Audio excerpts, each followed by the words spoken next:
kelihatan jelas, cuma tangan kakinya itu agak berbayang gitulah, tapi kayak naring-naring gitu lah. Dan gue liat ada kakek nenek begini marah-marah nunjuk-nunjuk. Nah gue bukan masa kakek neneknya itu. Jadi ngeliat itu hologram mungkin kalau sekarang gue bilang ya. Kan kita bikin perapian, tapi unggun itu hologram itu. Nah jadi gue ketika naik Gunung Cermai baru mendapatkan hal-hal yang apa ya, berkesinambungan dengan silsilah seperti itu Lang. Anak putu tinggi sana marahu wong tuwa aja padha sembrana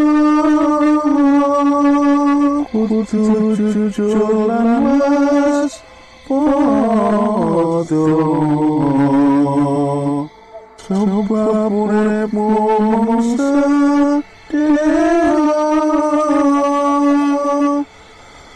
kedatangan kuasa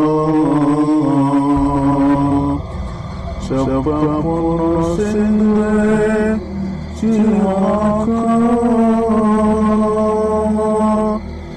manusiaku bakal itu.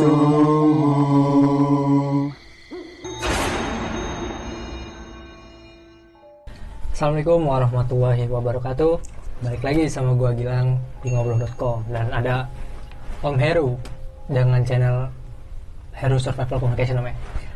Kali ini gua sudah berkunjung ke rumah Bapak Sumar Adiwijaya atau biasa dipanggil Umang.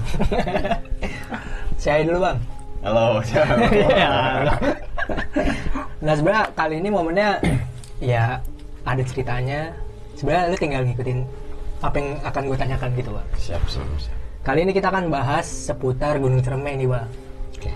Kan kita tahu, gue pernah denger lah ceritanya Bang Umang di salah satu channel. Dan ya Om Heru pengalamannya gak perlu lah ditanya lagi gitu kan. Nah Om Heru waktu itu Cermai Om, naik berapa kali dan lo jalur mana aja waktu itu? Naik Gunung Cermai naik 4 kali. Wah, 4 kali. Ya Linggarjati Palutungan karena di zaman itu cuma 2 jalur aja. Oh. Linggar sana belum ada, Api belum ada. Gitu. Tahun berapa Om pertama kalinya? Pertama kali tahun 91 terus 91 94 91 92 94 97. Cuman emisi itu tahun 94. 91 lu udah ada Bang? Belum ada. Masih proses. Lu udah ada? Gue belum Bang, apalagi gua. Bang Umang gue tahan Bang Umang. Bang Umang tahun berapa? Apanya? Ke Cermainya. Ke Cermai lupa ya kalau tahun mana. Berapa kali itu Bang waktu itu? Pokoknya Linggarjati Apuy Palutungan udah, tapi kalau berapa kali nggak tahu. Oh, udah sering banget. Nggak ingat maksudnya. Dulu kan namanya naik gunung nggak foto-foto gitu loh, cuma naik apalagi aja. itu kan kampung lu Bang ya? Kampung gue juga Kampung juga dekat, dekat, Cirebon iya, gitu. Jadi makanya kalau Cirebon ya Cermai ya dekat, paling ya sejam setengah lah nyampe di pos pendakiannya gitu. Cuman dari berapa kali naik itu paling berkesan menurut lu di jalur yang mana Bang? Apuy justru. Apuy. Kenapa tuh? Apuy saat itu juga kan kejadian di tahun 2018 apa 2019 ya, ada tuh foto di Facebook tuh, lupa, tinggal teman-teman lihat aja. Itu ngalaminnya apa ya, jadi saat itu kenapa mungkin gue pengen lewat Apuy itu Bang Gilang, karena memang sebelumnya kan biasanya Linggarjati Palutungan coba Apuy, kata orang kan lebih singkat gitu kan, karena dari titik awalnya katanya juga udah 1000 sekian lah, lupa 300-an, jadi kita pilih ke situ. Nah memang saat kejadian itu ada oknum teman gua yang memang berbuat yang nggak sembrono. Dalam artian tuh dia sering bercandanya, oke kita juga maklumin kan kalau naik gunung bercandanya ya, tapi bercandanya berbau dengan seks seperti itu. Mungkin itu sebab dari rentetan nanti ceritanya tuh, kejadian-kejadian berikutnya tuh. Nah kalau Bang Heru paling berkesan tuh dari 4 kali naik ya.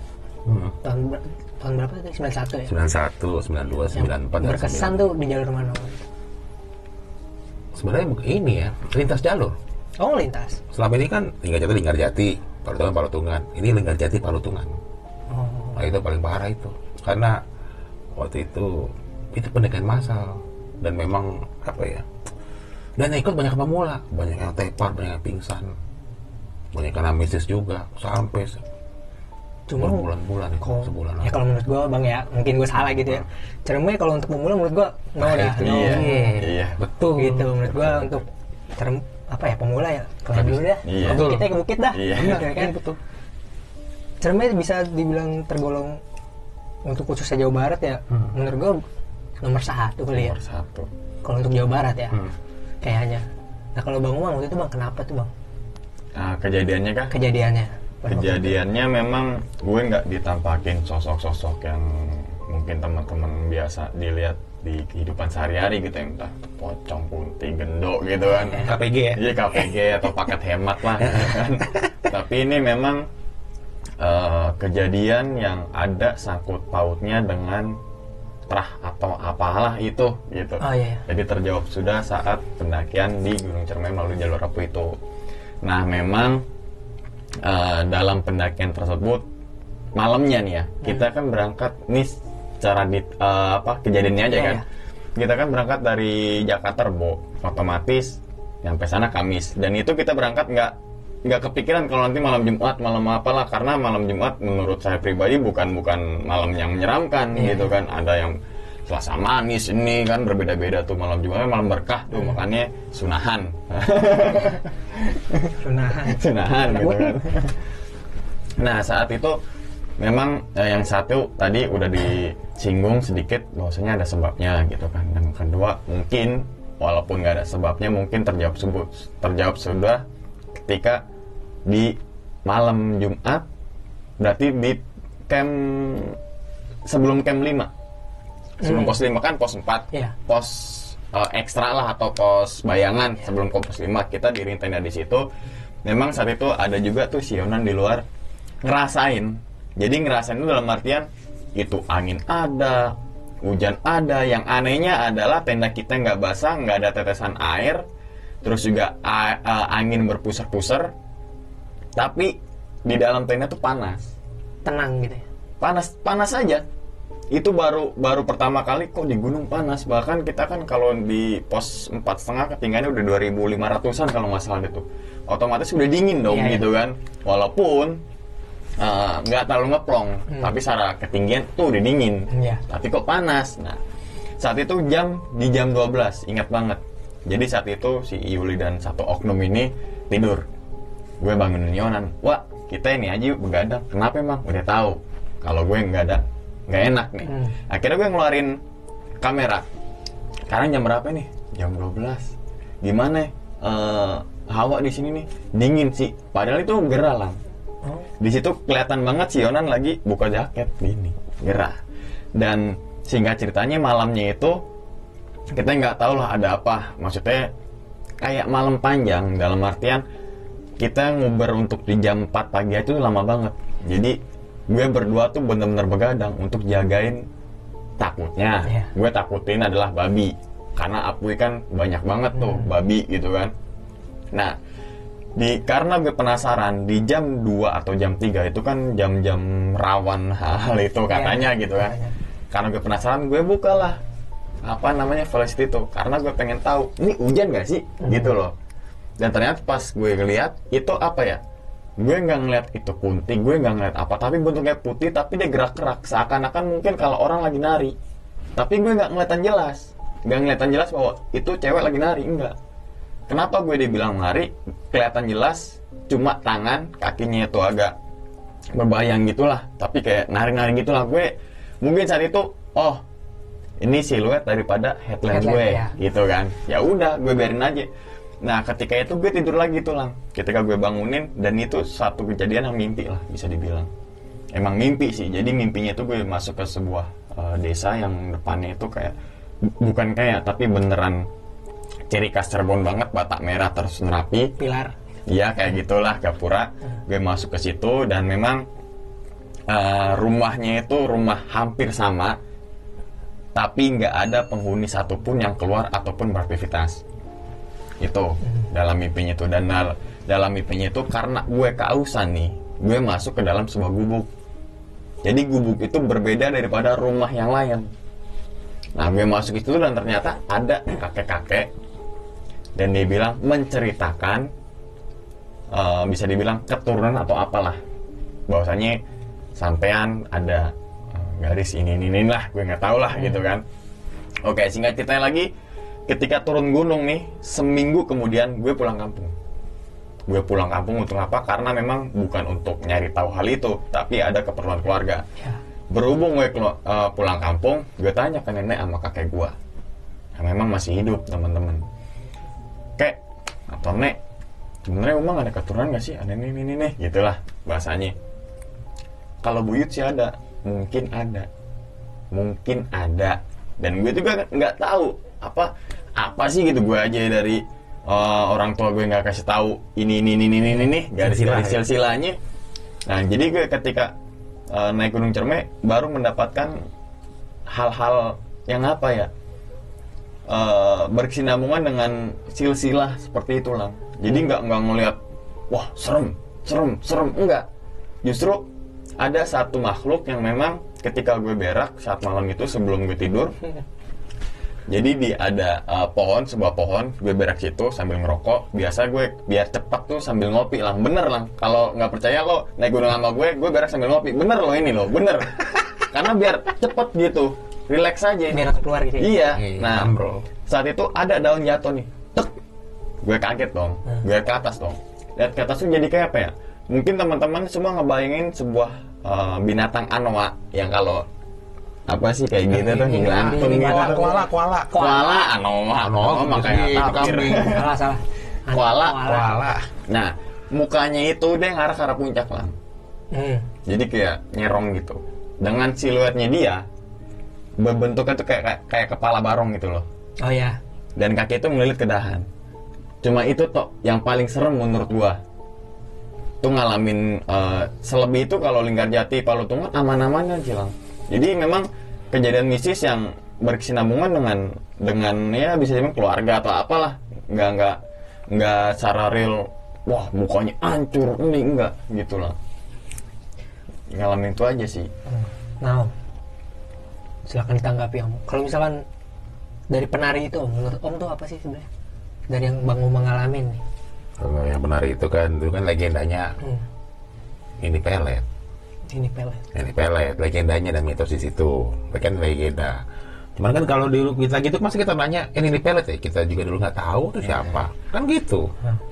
Kan mitos legendanya. Cerita kepercayaan masyarakat setempat.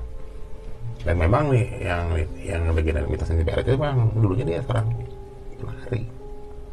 Itu dari umurnya dan mempunyai kesaktian kan, ya umurnya udah sampai ini.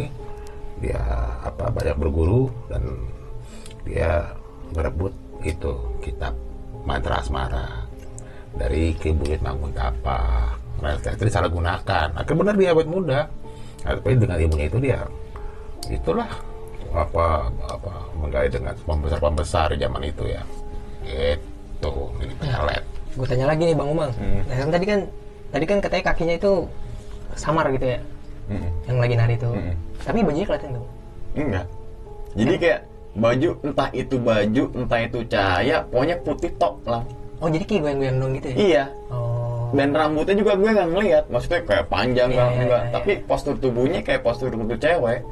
Enggak, kalau cowok pasti kita dari jauh juga ketahuan kan, wah ini cowok. Tapi itu setengah badan ke atas dan bagian kepala tuh nggak kelihatan, cuma badan tok aja segini. Iya. Kaki tuh udah nggak kayak kita ngeliat jelas kayak gini nih, enggak. Cuma tok itu. Pada saat itu pendakian rame Om? Enggak. Enggak. Kita coba berempat dan itu kan awal pandemi lah. Ah iya. Awal pandemi. Berarti baru-baru ini loh. Iya, dan kita ke situ juga kan harus ditunjukin swab antigen. Iya. Saat itu. Lagi giro-gironya ya. Dari giro-gironya tuh. Nah, kalau Bang Heru waktu itu pengalaman yang menurut Bang Heru paling berkesan tuh di mana? Jalur mana? Di Linggarjati, Palutungan. Dan memang waktu itu pendakian massal gitu kan. Itu 20 orang lah. Selama ini naik gunung cuma berempat, bertiga, berdua. Tahun 91 itu Om? Enggak, 94 itu. Oh 94. Yang itu benar yang tragedi, bukan tragedi ya, kalau benar-benar mistis banget ya itu.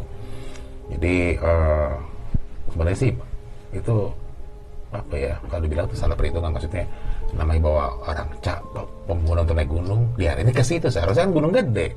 Iya. Gepang itu lebih biasa lah standar ya, atau Salak nggak usah sampai puncak, diajak ke situ, banyak yang pingsan, banyak yang turun lagi. Dan gue mendaki gunung Gunung Ciremai selama 4 kali, nggak semuanya muncak, ada nggak muncak, ada pertama kali itu nggak muncak itu, terus nomor 1 itu nggak kuat. Dan gue ingat banget dulu kunci itu namanya Abah Ahmad dulu waktu itu ya, masih ada itu Abah Ahmad.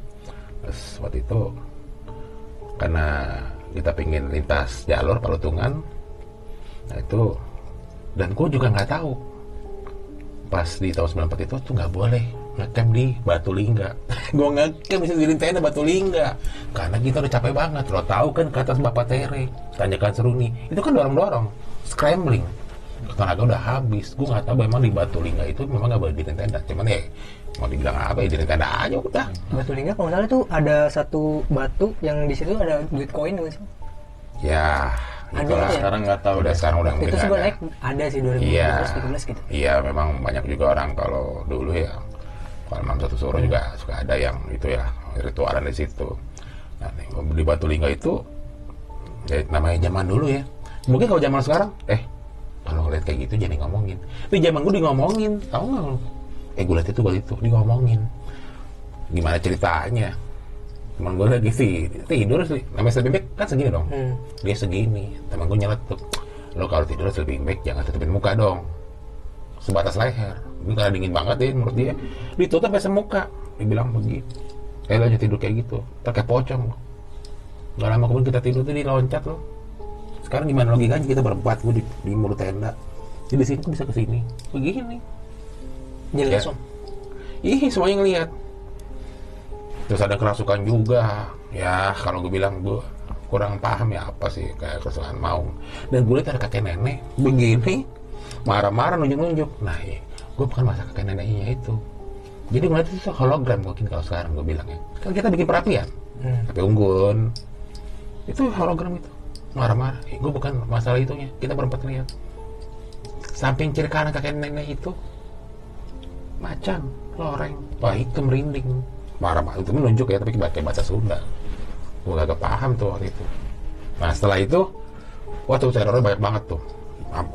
Sampai gue walet. Kan lintas jalur, pas sampai air tinggal segini gilanya. Nah di Gua Walet tuh banyak juga pendaki. Mereka pada ini stalaktit ya. Gue bilang, gila stalaktit. Kapan penuhnya tau gak Bocor lo? dong ya, atas. Bocor itu kan udah siang turun dari ya nggak semuanya sampai puncak sih, cuma ada beberapa gue turun lintas jalur kapal itu kan sampai 6 orang. Ya lama banget ya. Itu siang kok. Udah segini. Di situ memang juga ada beberapa pendaki yang udah tua ya. Wah, mungkin udah mau 50-an. Apa nih Gua Walet ya? Gue center. Nggak ada. Gue matiin center. Siapa manggil? Gue masuk ke dalam. Gue pikir tuh mungkin jagawan atau ranger. Namanya siapa? Mau kemana? Namanya siapa? Dari mana mau kemana? Kalau gue bilang nama gue ini. Oh ini kayak mau ambil air. Oh ya ambil. Di situ gue liat tuh kolam gede banget. Gue ambil air. Gue bawa botol aku 1,5 liter. Gue bawa 5 atau 6. Gue isi semuanya. Tapi yang gue bikin ini mungkin karena gue capek. Antara sadar tidak sadar, antara mimpi halusinasi. Itu kan tahu batu-batu stalaktit itu tuh. Terus gue liat tuh kayak dia, aduh, gini emang. Itu kayak kelelawar gitu. Gini, matanya begini. Gue liatin gini, terus yang kaki itu senyum aja. Gue cium tangannya gak mau. Perasaan gue cuma 10 menitan. Tapi teman gue bilang 6 jam, 5 jam. Pas gue keluar lah, kok bilang lo gila lo ya. Lo kalau nggak ini gue panggil tim SAR. Lah, kayak cuma sebentar. Ini air ya, bener ada gue bawa. Ini air, gue bawa. Udah setengah cerita turun, pas turun udah gelap. Terus gue liat nih rumah siapa? Gue pikir, nih sebelum sampai base camp itu kan mungkin sama produk ini kan. Masuk rumah kak. Masuk aja. Assalamualaikum. Udah lewat maghrib jam 7-an itu. Assalamualaikum. Gak jawab. Tiba-tiba ada bapak tua. Waalaikumsalam. Dari mana? Kaget semua kita berenam meloncat loh. Marah-marah. Nah di situ kita dimarahin. Ngapain teman kamu itu? Ngebunuh hewan, berbahasa hewan aing ya. Siapa yang ini ya? Udahlah, pas gue kata teman gue di Cirebon dari itu panjang cerita itu, gue singkat. Gila, lama banget loh. Lah, cuma 2 malam kok. Ngecamp di Batu Lingga, sama malam itu kita turun kan, kayak cuma 2 malam. Enak aja loh. Sampai sekarang belum terjawab tuh, karena gue pengen tahu teman gue yang Cirebon itu. Katanya lebih dari 2 hari. Nah setelah gue turun ke Jakarta, wah tuh gila, di kampus gue rame. Ternyata yang dibawa sama teman gue itu bukan bukan dari kampus gue. Cewek itu kesurupan apa dibawa ke Pantai Selatan. Ternyata dia pas istirahat, kan kita mencar-mencar tuh. Lo tau kuburan kuda? Tahu. Lagi enaknya ini katanya tiduran. Lihat ular, kaget dia, diambil kayu dibetok. Malamnya dimimpiin, datengin kayak sosok perempuan dari yang cantik sampai ke nenek-nenek peot, sampai ngomong kenapa mau bunuh hewan saya. Kalau kata orang, kata orang pintar itu dorong. Gitu. Itu sampai sebulan diobatin. Sakitnya itu Bang? Sembuh? Alhamdulillah sembuh. Tapi kan yang itu kan gue nggak tahu, itu kan ya, kayak lo buat temen lo buat temen lain lagi kan gue nggak tahu cewek itu. Dan memang nggak muncul dia sampai ke kuburan kuda turun lagi. Setelah gue ke kuburan kuda mana ada ular kan? Nggak ada. Ada kuda sama kuda. Dan begitu, dan banyak juga bilang iya bang dia kita lihat ular. Oke, berarti kan lebih dari 2 orang ngomong kan. Terus dia ngambil daun itu bentuknya kayak cicik ular. Itu katanya daun itu diambil, katanya bagus kayak warna emas. Kan katanya sampai sekarang belum lihat daun itu. Tapi waktu itu gue pernah yang naruh sama si Umang, ya seperti kayak gitu daun nih. Olan, motor mirip. Gue lanjut kasih tunjuk fotonya. Cerita Olan menggelegar juga tuh. Nah itu kayak seperti itu. Dan yang gue sampai sekarang gue begini orang kayak kelelawar. Ya mau anggapnya gue halu dan ada kali 2 atau 3 jajar begini. Tahu kalau kayak patung, kayak kelelawar, sebenarnya kelelawar itu gede banget. Tapi gue nggak tahu tuh. Ya mungkin batu-batu itu membentuk ada sosoknya mata. Ya, mungkin karena gue capek mungkin aja. Tapi itu sayapnya itu ada kali 4 meteran. Buset. Gue pakai begini. Gede ya. Jadi 4 meter baliho. itu sampai gemeter gue. Ini yang sosok itu ya kakek itu semuanya. Gue nggak tahu kakek itu siapa. Masa gue nanya. Gue cuma tahu kakek aja kan. Cium tangannya ditarik, tapi tangannya wangi banget. Wangi banget. Kesentuh Bang? Santu. Jadi gini nih ya. Lo tahu spon? Spon kan kalau buat sabun mandi kan segini. Yang buat mobil semana? Tebal dong. Kayak gitu. Kok tangannya kok kayak gitu ya. Jadi berarti nggak sampai ya tangan kita selain. Namanya kita terima kasih gimana sih? Sama orang tua kan kita, gue masih muda waktu itu 20 tahunan. Makasih, tarik tangannya. Katanya sih emang kan setelah dari tonton berikutnya ngobrol itu siapa? Kemungkinan kisah apa? Mohon maaf gue nggak bisa cerita itu. Kan ya itu kan kemungkinan. Iya, masih perkiraan ya. Coba perlu gue sebutin. Ya seperti itu, dan sampai yang gue kasih yang si cewek itu tuh dia mungkin kalau dibilang dokter tuh depresi. Jadi mana diikutin, ke ini diikutin, ditungguin, apa di motor diikutin, tidur katanya yang bilang ke apa saudaranya lagi tidur, misalnya guling katanya ya, meluknya si apa yang dibilang sosok yang putri ular gitu, ya jadi katanya gitu. Terus misalnya lagi jalan, misalnya ngeliat motor, nih cerita saudaranya nih dari kalau si cewek itu ya ampun, gue aja dengan ceritanya itu. Nah itu sampai sekarang gue lagi nyari tuh orang mau nggak cerita cerita gue keponakan itu, cerita yang tentang yang saudaranya dia itu, yang cewek kena teror itu, yang ngebunuh ular itu, itulah kemana nih.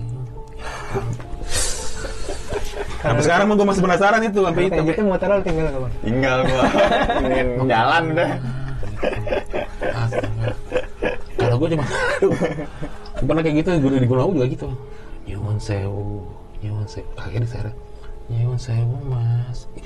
Gue langsung, iya, monggo, bunuh aja. Tapi kan nggak positif. Ya mungkin, ya kan kita tahu Gunung kan Boyem, mungkin teman Boyem. Emang ada yang bantuin Boyem, Boratni, gue inget banget. Siapa gitu namanya. Gitu. Nah, Bang, menanggapi ini Bang, kayak misalkan kan banyak orang yang masuk ke dimensi lain bisa bilang ya. Terus dia mengalami waktu yang sekilat, tapi di realnya padahal udah agak lama Bang. Lu pernah ngerasain itu gak sih Bang? Coba. Gue kalau ngerasain mah enggak lah. Tapi pas mimpi itu berasa lama banget ya. berasa, di mimpinya itu berasa lama. Di mimpinya kayak dari pagi sampai sore lah, kayak lama banget. Jadi si beliau ini kakek itu kayak menceritakan tentang histori daripada Gunung Cermai sampai para wali dan lain sebagainya. Itu sampai benar-benar sampai sore. Jadi ketahuan kan dari yang namanya terang gelap. Jadi pas gue dibangunin itu ternyata udah jam 9 pagi. Kan gue tidur jam 5, ternyata kan jam 5 kan mau summit. Yaudah lo masak dulu, gue tidur dulu. Nah ternyata ini sinkronin dengan kejadian realnya nih lah. Jadi pas saat di mimpinya itu gue pengen bangun, di kejadian real itu teman-teman gue pada bangun gue. Mang bangun mang. Di sono gue mau bangun, tar dulu gitu. Akhirnya lo makin lelap. Ceritain lagi. Si Yonan bangun le, muncak kak. Di mimpinya gue lagi bangun, ntar dulu. Jadi kayak gitu. Jadi yang tadi mimpinya itu kayak dari pagi sampai sore, padahal mah di nyatanya ini cuma dari jam 5 sampai jam 9. Akhirnya kan gue akhirnya pamit, dibolehin dan dibangunin di jam 9 pagi. Karena jam 9 otomatis gue nggak naik ke puncak dong. Kesiangan. Karena kesiangan, nanti malah malam lagi om turunnya gitu kan. Jadi kalau untuk bener realnya nih belum pernah, jangan sampai nih gitu. jangan sampai seperti itu sih Lang kesini. Oh iya. Ini om. Iya. Gitu sih om gitu. Kalau Meru pernah nggak Om? Paling lama berapa hari Om? Dan ngalamin realnya berapa hari juga atau berapa jam doang mungkin? Ya kalau dibilang ya gimana, percaya nggak percaya, antara sadar tidak sadar dan antara mimpi dan halusinasi. Menurut gua sih sehari semalam. Tapi teman gue bilang lo berdiri sehari semalam kayak di Raung antar Gopuro. Menurut gue jatuh di gua itu cuma semalam. Enak aja lu di atas 2 hari lah. Nah jadi gue inget nih perkataan almarhum Abah Ahmad. Baru gue sekarang dari teman-teman gue juga nih. Lo ingat nggak Abah Ahmad? Kan dulu kan kagak ngerti kita gitu. Kalau kamu masuk tempat yang gak enak, asing, terus kamu nggak bisa dengar suara apapun, binatang, dibilangnya baca doa, terus gentak tanah ini 3 kali, ambil tanah, terus kamu bayangin kamu pengen pulang ke rumah, ingat orang kamu sayangin, terus segini tanahnya. Aku baru ingat teman gua ngomong, kusuk mata ngomong gitu, masa sih? Iya, Abah Ahmad ngomong gitu, nanti puncen Gunung Cermai gitu. Tapi kita udah ngalamin gitu, ya udah anggap aja bonus. Ya alhamdulillah balik. Tapi lu setelah dari itu lu capek banget lu. Iya. Capek Kamu banget. ngerasain pegel nggak pas waktu abis stand-up? Enggak. Capek banget. Capek banget. Jadi ya gimana ya kalau memasuki ya mungkin teleportasi ya antar dimensi begitu. Beda dengan, jadi gini, antara mimpi dengan yang apa? Tapi kalau udah lu lihat lu lagi tidur, terus tapi lu lihat sendiri lagi tidur, lah itu udah. Itu kalau mungkin orang bilang mereka sukma seperti itu. Ya, robo sukma. Ya seperti itu. Ya nggak tahu lah, kayak gua kan kayak gitu kan, siapa mau sih lah kayak begitu. Iya. Sama kan ada sebab akibat lah kayak gitu. Ya kalau kadang-kadang ada juga lah. Kalau gua dulu pernah sekolah hiking, nggak apa-apa. Tapi kalau kita sama teman ya nggak ngerti juga kena kayak gitu. Pasti ada sebab akibat kan. Sama pandangan yang begitu, tegurannya. Bagi gua tuh bonus lah. Kalau KPG mah banyak. Cuman nih nakut-nakutin doang. Yang bagi gua tuh aneh itu ya tadi uang itu desa. Ya, emang gue lihat. Dan itu kan bukan gue aja, teman gue. Itu ada desa. Itu tergantung kitanya. Nah nih, Betul. pertanyaannya bagus juga nih menurut gue ya. Mungkin gue pernah nonton Bang Umang nih soal yang di Sumbing nih Bang. Salah satu momen, tapi ini keluar dari cuma sedikit ya. Kan kita banyak nih tahu sempat ada beberapa pendaki yang hilang gitu ya. Dan ada beberapa mungkin orang yang entah kenapa nggak sengaja melihat orang yang hilang tersebut, mungkin tanpa disengaja gitu ya. Lu pernah nggak Bang merasakan itu? Tapi gue tertarik sama cerita yang Sumbing yang kata lu bertemu cewek yang di pinggir jurang, itu kan ya, dan secara nggak langsung tiba-tiba dia nggak ada. Iya. Itu ceritanya kayak gimana Bang waktu itu Bang? Jadi singkatnya itu ketika kita mau summit ngelang, tapi sebelum summit itu gue nyasar di salah satu punggungan Dan itu pas gue naik Sumbing lagi lewat Bowongso udah tahu tuh ternyata itu punggungan itu yang gue nyasar. Gue sempat ngobrol banyak juga sama ranger Bowongso, kebetulan juga kenal gitu kan. Nah jadi pas mungkin prosesnya dari nyasar dulu nih lang sebelum akhirnya ketemu sama si ya perempuan itulah ya, kita nggak tahu itu pendaki atau bukan. Jadi gue nyasar sekitar 3-4 jam.